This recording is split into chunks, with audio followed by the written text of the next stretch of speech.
Igama lami ngumbuso Ngwenya. Ngilapha endaweni abantu beseFekpop. Indawo le elomlando omkhulu kakhulu uchaza ngemvelaphi yokhokho bethu. Lapho sizwa kuthiwa inkosi uMzilikazi engumsunguli wesizwe sakithi sakoMthwakazi. Okwatholakala ukuthi ke nxa yayiditshelwe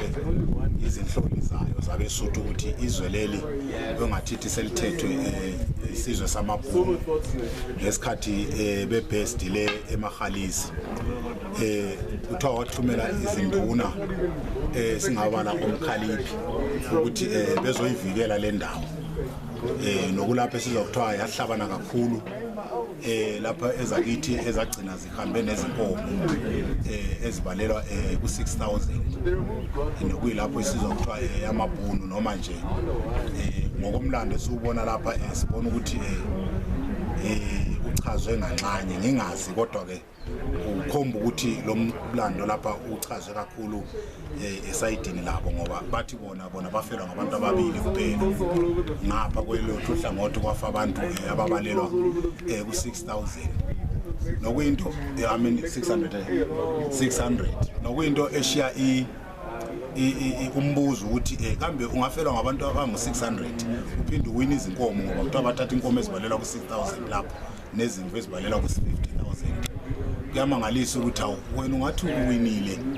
impi wafelwa ngabantu ababili wabulala amadoda angu-600 kodwa kuphinde kube nguwe futhi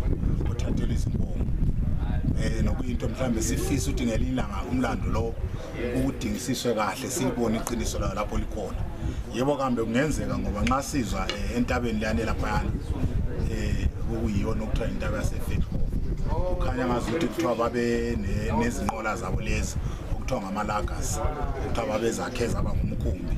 okwakuthi leyakithi yayithi nxa yiza lapho bona behlangabeza nezinganunu okwathi ngokuya kwesikhathi laba bakithi babona ukuthi kahle kahle into ababeyifuna kakhulu umhlambi wezinkomo bagcina sebeqhuba izinkomo lapha kule bhunu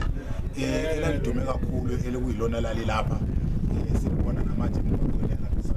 lisaziwa kakhulu elalibizwa kuthiwa ngu-Andries Hendrik Potgieter lelo bhunu lelo sizokuthiwa lafelwa umfowabo leli laphana lokhuzane Tombstone